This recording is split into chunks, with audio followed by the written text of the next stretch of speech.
கொடநாடு வழக்கானது 29ஆம் தேதிக்கு ஒத்திவைக்கப்பட்டிருப்பதாக தகவல் வெளியாக இருக்கிறது.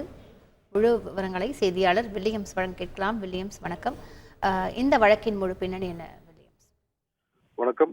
கொடநாடு கொலை வழக்கு தற்போது சிபிசிஐடி போலீசார் விசாரணித்து வருகின்றனர்.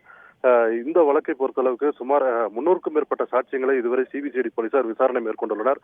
குறிப்பாக கடந்த பிப்ரவரி மாதம் குற்றம் சாட்டப்பட்ட கொடநாடு பங்களாவில் நிபுணர் குழு, அதாவது சோதனை நிபுணர் குழு கொண்டு ஒரு குழு அமைத்து அந்த பகுதியில் குற்றம் நடைபெற்ற இடங்கள் மற்றும் கொலை செய்யப்பட்ட மற்றும் கொள்ளை நடைபெற்ற இடத்தை அனைத்தையுமே ஆய்வு செய்து ஒரு அறிக்கையை நீதிமன்றத்தில் தாக்கல் செய்தனர்.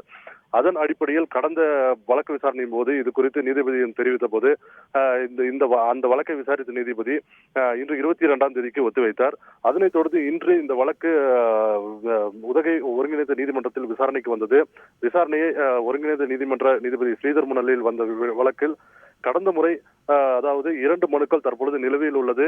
ஒன்று, அரசு தரப்பில் கொடநாடு பங்களாவில் ஆய்வு செய்ததும், அதே போல குற்றம் சாட்டப்பட்டவர்கள் தரப்பில் நீதிபதி தலைமையிலான ஒரு குழு சம்பவம் நடைபெற்ற இடத்தை ஆய்வு செய்ய வேண்டும் என்ற 2 மனுவும் நீதிமன்றத்தில் தற்பொழுது நிலுவையில் உள்ளது. இதனை விசாரித்த நீதிபதி எதிர்வரும் 29ஆம் தேதி வழக்கை ஒத்திவைத்து உத்தரவிட்டுள்ளார். விவரங்களுக்கு நன்றி வில்லியம். செய்திகளை உடனுக்குடன் தெரிந்து கொள்ள உடனே சப்ஸ்கிரைப் பண்ணுங்க.